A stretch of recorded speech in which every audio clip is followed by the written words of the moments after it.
আসসালামু আলাইকুম। আজকে কমপ্লেক্স অ্যানালাইসিসের চ্যাপ্টার 2 পড়াবো। চ্যাপ্টার 2 এর মধ্যে যতগুলো থিওরাম এবং এক্সাম্পল রয়েছে সবগুলাই আমি বুঝাই দিব। এই চ্যাপ্টারের মধ্যে অনেকগুলো থিওরাম রয়েছে ইম্পর্টেন্ট, যার মধ্যে একটা হচ্ছে এই থিওরামটা। আমি যতগুলো থিওরাম এবং এক্সাম্পল রয়েছে এগুলো হচ্ছে উপরে লিখে নিয়েছি। আর এই যে থিওরামটা রয়েছে এই থিওরামটা একটা হচ্ছে নেসেসারি কন্ডিশনের জন্য আর একটা হচ্ছে সাফিসিয়েন্ট কন্ডিশনের জন্য। আজকে আমরা নেসেসারি কন্ডিশনেরটা পড়ব। চলো তাহলে শুরু করা যাক। থিওরাম 4 এর মধ্যে যে স্টেটমেন্টটা রয়েছে এটা হচ্ছে অনেক সময় কোশ্চেনে দেয়া থাকতে পারে, আবার অনেক সময় নাও দেয়া থাকতে পারে, শুধু এই লাইনটা দিতে পারে। সো আমাদেরকে হচ্ছে যে স্টেটমেন্টটা আগে ভালোভাবে বুঝতে হবে। এখন আমরা প্রথমে এটার স্টেটমেন্টটা বুঝবো। স্টেটমেন্টের মধ্যে আমার হচ্ছে বলা আছে কি w = f(z) = u xy plus I dxy। এটা হচ্ছে আমার একটা জটিল ফাংশন। এই জটিল ফাংশনটার একটা বিন্দু হচ্ছে যে ডোমেনের একটি বিন্দু হচ্ছে যে z = x plus iy।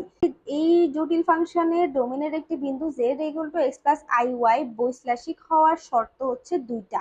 এই দুইটা শর্ত যদি মেনে চলে তাহলে এটা বৈশ্লেষিক হবে।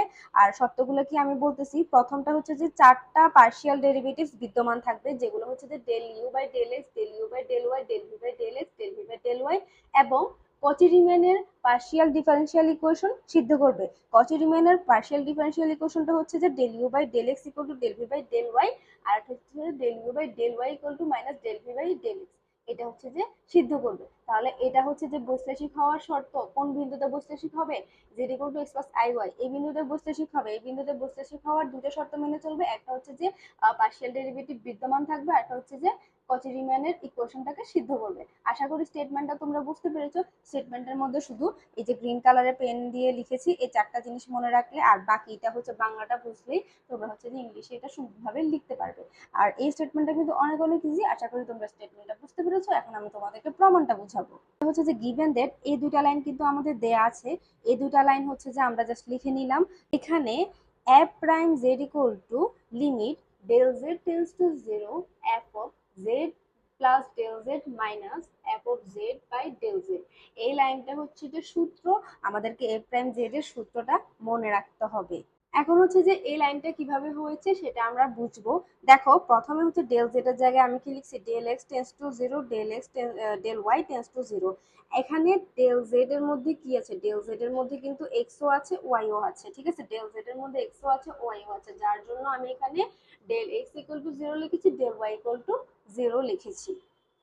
তারপর z plus del z, এটার বদলে আমি এই লাইনটা এই যে এই লেখাটা লিখেছি।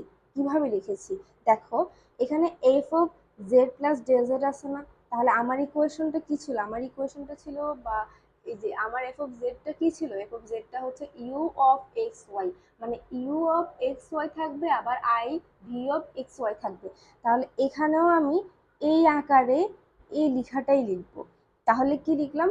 u of z plus del z আছে না? তাহলে আমি এখানে x আছে, তাহলে x plus del x লিখবো। y এর জন্য y plus del y লিখবো। তারপরে হচ্ছে iv, এই যে iv মানে এখন ইমাজিনারি পার্ট। v এর জন্য কি লিখবো? x আর y। তাহলে এখানে আমার কি আছে? z plus del z আছে, তাহলে x এর জন্য x plus del x হবে, y এর জন্য y plus del y হবে। মাইনাস f of z যেটা আছে সেটাই বসবে।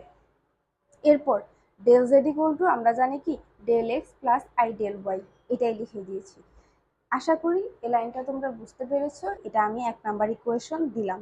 এরপরে since f of z is analytic, দেখো এখানে যেহেতু f of z হচ্ছে আমার অ্যানালাইটিক, এটা যেহেতু আমার অ্যানালাইটিক, এই লাইনটা থেকে কিন্তু আমার এই লাইনটা এসেছে, এই লাইনটা থেকে কিন্তু এই লাইনটা এসেছে। এখন যদি আমার f of z যা যা হবে f prime z ও কিন্তু তা হবে। এটা যেহেতু অ্যানালাইটিক হয়েছে তাহলে এটাও এক্সিস্ট করবে। সো এই লেখাটাই আমি এখানে লিখেছি। বইয়ের মধ্যে থেকে তোমরা বাংলা লেখাটাও পারলে চাইলে দেখে নিতে পারো। যেহেতু f of z বৈশ্লেষিক বা অ্যানালাইটিক, সুতরাং f prime z বিদ্যমান, সসীম এবং অনন্য হবে। আর এখানে del z tends to 0 বরাবর পথের উপর অনির্ভরশীল হবে, মানে কি এই পথের উপর এটা অনির্ভরশীল হবে। তাহলে আশা করি এই পর্যন্ত তোমরা বুঝতে পেরেছো। এখন আমি পরে হচ্ছে যে প্রমাণে যাই। এরপরে হচ্ছে আমার এখানে দুইটা কেস থাকবে। তার একটা হবে x অ্যাক্সিস বরাবর আর একটা হবে y অ্যাক্সিস বরাবর। এখন x অ্যাক্সিস বরাবর আমি করি। আমরা জানি কি এক্স অ্যাক্সিস বরাবর ডেল ওয়াই ইকুয়াল টু 0। এখানে দেখো এই যে এইখানে এক্স অ্যাক্সিস বরাবর আমাদের কিন্তু ওয়াই এর কোনো মান নাই, ঠিক আছে। এক্স অ্যাক্সিস বরাবর ওয়াই এর মানগুলো হচ্ছে 0, যার কারণে হচ্ছে ডেল ওয়াই এর মানটা 0 হবে। তাহলে along real axis we have del Y equal to 0 and del X tends to 0। তাহলে এই যে 1 নাম্বার ইকুয়েশন, এটার মধ্যে আমি ডেল এক্স থাকবে আমার, কিন্তু ডেল ওয়াই থাকবে না। আর যেখানে যেখানে ডেল ওয়াই আছে সেখানে সেখানে 0 বসাবো আমি। তাহলে এই লাইনে জাস্ট যেটা বললাম আমি সেই কাজটাই এখানে করেছি। দেখো এখানে হচ্ছে 0 বসিয়েছি, যেখানে যেখানে ডেল ওয়াই সেখানে সেখানে 0 হবে, ঠিক আছে। এর পরের লাইনে আমি কি করব, এখানে কিন্তু দুইটা পার্ট রয়েছে, একটা হচ্ছে ইমাজিনারি পার্ট, একটা হচ্ছে রিয়েল পার্ট। আমি এখন এর পরের লাইনে রিয়েল পার্ট আর ইমাজিনারি পার্ট দুইটা আলাদা আলাদা করে লিখবো। আলাদা আলাদা করে লিখলে এখানে রিয়েল পার্ট যা যা রয়েছে, যেমন limit del X tends to 0, তাহলে এখানে আমার রিয়েল পার্টটা কি, আমি যদি আলাদা করে লিখি তাহলে আমার এখানে কি হবে, প্রথমে এই পার্টটা হবে না, তাহলে আমি প্রথমে এই পার্টটা লিখছি কারণ এটা আমার রিয়েল পার্ট, আর এটা যাবে কার সাথে, ইমাজিনারি পার্টের সাথে। এটা যাবে ইমাজিনারি পার্টের সাথে। তাহলে আমি এখন যেহেতু রিয়েল পার্টগুলো লিখতেছি, এখানে আমি এখন প্রথমে এই লেখাটা লিখলাম, এরপরে মাইনাস, এই মাইনাস দিলাম, এখানে রিয়েল পার্ট কোনটা, ইউ অফ এক্স ওয়াই, এটা দিলাম। এরপরে প্লাস, আমি ইমাজিনারি পার্টটা এখন আলাদা করে লিখবো। এখানে প্রথমে দুই পাশের ইমাজিনারি পার্টের আইটা আমি আলাদা করে কমন নিয়ে নিয়েছি। ইমাজিনারি পার্টের সাথে এই যে যা যা আছে, প্রথমে ভি এর অংশটা লিখলাম, মাইনাসটা দিলাম, তারপরে এখানে ভি এর অংশটা লিখলাম, ঠিক আছে। তাহলে এই লাইনে জাস্ট আমি রিয়েল পার্ট ইমাজিনারি পার্ট আলাদা করে লিখেছি, ঠিক আছে, আলাদা করে লিখেছি। এরপরের লাইনে আমি কি করেছি, এর পরের লাইনে হচ্ছে যে এই prime Z equal to del U by del X. আমরা জানি কি এটা হচ্ছে যে তোমার ইউ এর ফাংশন, এই যে এটা হচ্ছে যে ইউ এর ফাংশন আর এটা হচ্ছে যে ভি এর ফাংশন। তাহলে এখানে কি হবে, del U by del X হবে, আর ভি এর জন্য del V by del X হবে।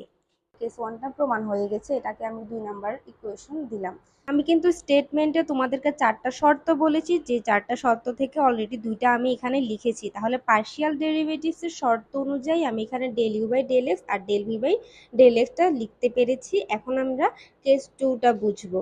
কেস 1 আমার এক্স অ্যাক্সিস বরাবর ছিল, আর এখন হচ্ছে ওয়াই অ্যাক্সিস বরাবর হবে। তাহলে ওয়াই অ্যাক্সিস বরাবর ডেল এক্স এর মান কি হবে, 0 হবে, আর ডেল ওয়াই টেন্ডস টু 0 হবে। এদিকে সব কিন্তু সেম টু সেম হবে। প্রথমে আমি কি করেছি, ডেল এক্স এর মানটা 0 বসিয়েছি, এখানে ডেল এক্স এর মানটা আমি প্রথমে 0 বসিয়েছি, বাকি সব 1 নাম্বার ইকুয়েশন ঠিক যেমন তেমনই বসাইছি, ঠিক আছে।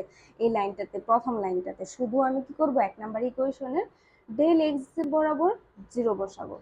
পরে আমি কি করব, রিয়েল পার্ট ইমাজিনারি পার্ট আলাদা করে লিখবো। প্রথমে রিয়েল পার্ট লিখবো, তাহলে নিচে যেটা আছে সেটা তো দোনো পাশেই হবে। তাহলে আই ডেল ওয়াই বসাইলাম, আমার এখানে হচ্ছে যে রিয়েল পার্ট ইউর সাথে যেটা আছে সেটা বসাইলাম, আর এ পাশে আমার যেটা আছে সেটাও বসাইলাম, মাঝখানে মাইনাস বসাইলাম, প্লাস এখানে হচ্ছে যে দোনো পাশ থেকে উপরে উপরে এই দুই পাশ থেকে আইটা আমার কমন যাবে, এই আই আর এই আই কমন গেলে এটা বাইরে লিখলাম, আর নিচেও কিন্তু আই ডেল ওয়াই আছে, তাহলে আই ডেল ওয়াইটা লিখলাম। এখানে এই আই আর এই আই কাটাকাটি গেলে উপরে যা আছে তা বসবে। এখন দেখো উপরে কি কি থাকে, এখানে যদি আই কমন নেই তাহলে ভি এর অংশটা থাকবে, এই পাশে ভি এক্স ওয়াই থাকবে, ভি এর অংশটা লিখলাম, এই পাশে ভি এক্স ওয়াই লিখলাম। তাহলে আশা করি এই লাইনটা তোমরা বুঝতে পেরেছো। এর পরের লাইনে কি করব, যেহেতু এটা ইউ এর ফাংশন তাহলে এখানে কি হবে, del U by del Y হবে, আর যেহেতু এটা ভি এর ফাংশন তাহলে এখানে del V by del Y হবে। আমি কিন্তু যে 4টা শর্ত দিয়েছিলাম, আমি হচ্ছে একটু দেখাই, এই যে এই 4টা শর্ত অনুযায়ী কিন্তু আমি এই মানগুলো এখানে বসাচ্ছি, ঠিক আছে। তাহলে আমার 4টা পার্শিয়াল ডেরিভেটিভস এর শর্তগুলো আমার অলরেডি বসানো শেষ। আর এখানে হচ্ছে 1/i এর জায়গায় মাইনাস আইটা আমি কেন দিয়েছি, এটা আমি এক পাশে লিখে দিয়েছি। দেখো যদি i equal to root over -1 হয় তাহলে i স্কোয়ারের মান কি হবে, -1 হবে। তাহলে i স্কোয়ারের মান যদি -1 হয়, আর এখানে একটা মাইনাস দিলাম, তাহলে মাইনাসে মাইনাসে কি হয়, +1 হয়, আর নিচে i এর জায়গায় i দিছি। এরপরে এখান থেকে একটা i আর এখানে একটা i কাটা গেলে এখানে থাকে কি -i, এই জন্য আমি এখানে কি দিয়েছি, -i লিখেছি, -i del U by del Y plus del V by del Y.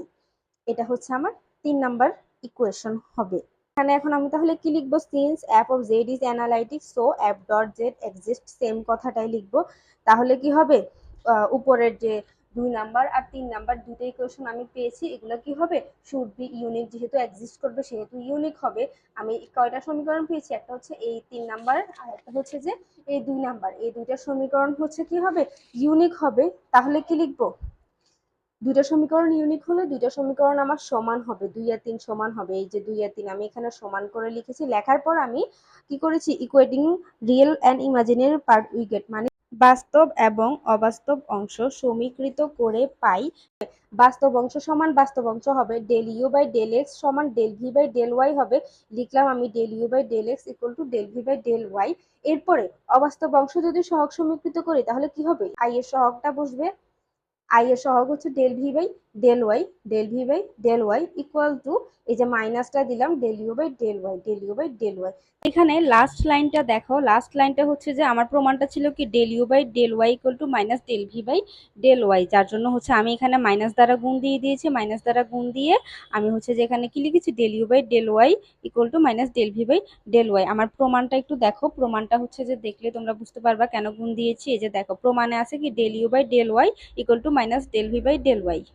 চারটা ডেরিভেটিভস থাকতে হবে, এই চারটা ডেরিভেটিভস এক্সিস্ট করতে হবে, তারপর এই দুইটা ইকুয়েশন কি করতে হবে, সিদ্ধ করতে হবে। তাহলে আমার এই দুইটা ইকুয়েশন সিদ্ধ করা হয়েছে এবং চারটা ডেরিভেটিভস কিন্তু আমার এক্সিস্ট রয়েছে এখানে। আশা করি এই থিওরামটা তোমরা বুঝতে পেরেছো। এই চ্যাপ্টারের আরেকটা ইম্পর্টেন্ট থিওরাম হচ্ছে থিওরাম 3, যেটার প্রশ্নটা হচ্ছে every differential function is continuous, মানে কি প্রত্যেক অন্তরীকরণযোগ্য ফাংশন হচ্ছে অবিচ্ছিন্ন। আমি এখন এই ম্যাথটা তোমাদেরকে বুঝিয়ে দিব। যেহেতু প্রত্যেক ডিফারেন্সিয়াল ফাংশন ইজ কন্টিনিউয়াস, তাহলে আমি লিখবো কি F of Z is differential at z nought, ঠিক আছে, ডিফারেন্সিয়াল অ্যাট জেড নট। তাহলে এটা কোথায় ডিফারেন্সিয়াল হবে, যেমন আমার ফাংশনটা হচ্ছে এফ অফ জেড, আর এফ অফ জেড ফাংশনটা ডিফারেন্সিয়াল হবে কোথায়, জেড নট, এখানে কিন্তু ডিফারেন্সিয়াল হবে, আমি পুরোটা লিখি নেই, তোমরা লিখবা। তাহলে now limit Z tends to Z not equal to F of Z minus F of Z not. এই লাইনটা আমাকে মনে রাখতে হবে, এটা হচ্ছে আমার সূত্র। যদি প্রত্যেক অন্তরীকরণযোগ্য ফাংশন অবিচ্ছিন্ন হয় তাহলে এটা এটা হবে, এটা হচ্ছে যে একটা সূত্র। যখন কিনা প্রত্যেক অন্তরীকরণযোগ্য ফাংশন অবিচ্ছিন্ন হয় তখন limit Z tends to Z not F of Z minus F of Z not, ঠিক আছে। এই লাইনটা হচ্ছে আমার মনে রাখতে হবে। এরপর লাইনে কি হবে, limit Z tends two zero equal to, আমি এখন কি করব, শুধু উপরে এটা যা আছে তা বসবে, Z minus z nought, Z minus z nought, এখানে এক নিব আর এখানে নিব, তাহলে এটা আর এটা কাটাকাটি গেলে আমার আগের লাইনটা হবে। এই লাইনটা হচ্ছে যে আমি গ্রিন কালারের পেন দিয়ে লিখেছি, তো উপরে নিচে এরপরের লাইনে জাস্ট উপরে নিচে জেড মাইনাস জেড নটটা নিয়ে নিব। এরপরের লাইনে কি করব, লিমিট আলাদা করব, মানে কি এটার লিমিট আলাদা হবে, এটার লিমিট আলাদা হবে। এখানে জাস্ট এই দুইটা লিমিট আলাদা করেছি। আলাদা করার পর দেখো এখানে যদি জেড এর জায়গায় জেড নট বসাই, জেড এর জায়গায় যদি আমি জেড নট বসাই তাহলে এটার মানটা শূন্য হচ্ছে না, তাহলে কি এটার সাথে এই শূন্যটা গুণ হচ্ছে, এটার সাথে এই শূন্যটা গুণ হলে পুরোটার মান হয় কি শূন্য। তাহলে সুতরাং আমি হচ্ছে যে এই লাইনটার মান পেয়েছি কত, শূন্য। জাস্ট এটাই আমি এখানে লিখেছি, সুতরাং limit Z tends two zero F of Z minus F of Z not equal two zero. তাহলে আমি ক্যালকুলেশন করে এটার মান জিরো পেয়েছি। Here F of Z is যেহেতু জিরো পেয়েছি তাহলে এফ অফ জেড কি হবে, কন্টিনিউয়াস হবে। আমাকে কিন্তু এটাই প্রমাণ করতে হবে। তাহলে F of Z is continuous at z nought, Das every differential function is continuous. তাহলে কি প্রত্যেকটা ডিফারেন্সিয়াল ফাংশন কি হবে, কন্টিনিউয়াস হবে, যেহেতু এটার মানটা আমি জিরো পেয়েছি। তাহলে এই ম্যাথটা করার জন্য আমাকে মনে রাখতে হবে জাস্ট এই লাইনটা, ঠিক আছে, এই লাইনটা আমাকে মনে রাখতে হবে। তাহলে আশা করি থিওরাম 3 তোমরা বুঝতে পেরেছো। এটা কিন্তু একটা ম্যাথের ফার্স্ট পার্ট হিসেবে এসেছিল, তাই আমি এই থিওরামটা বুঝাই দিলাম। আর আজকের লেকচারে জাস্ট দুইটা থিওরাম আমি বুঝাই দিলাম, এর পরের লেকচারে আমি তোমাদেরকে এই থিওরামটা বুঝাবো। আজকের লেকচার এ পর্যন্ত। যদি কোথাও কোনো প্রবলেম থাকে আমাকে কমেন্টে বলবা, আমি তোমাদেরকে বুঝাই দিব। আজকে এখানে শেষ করছি। আল্লাহ হাফেজ।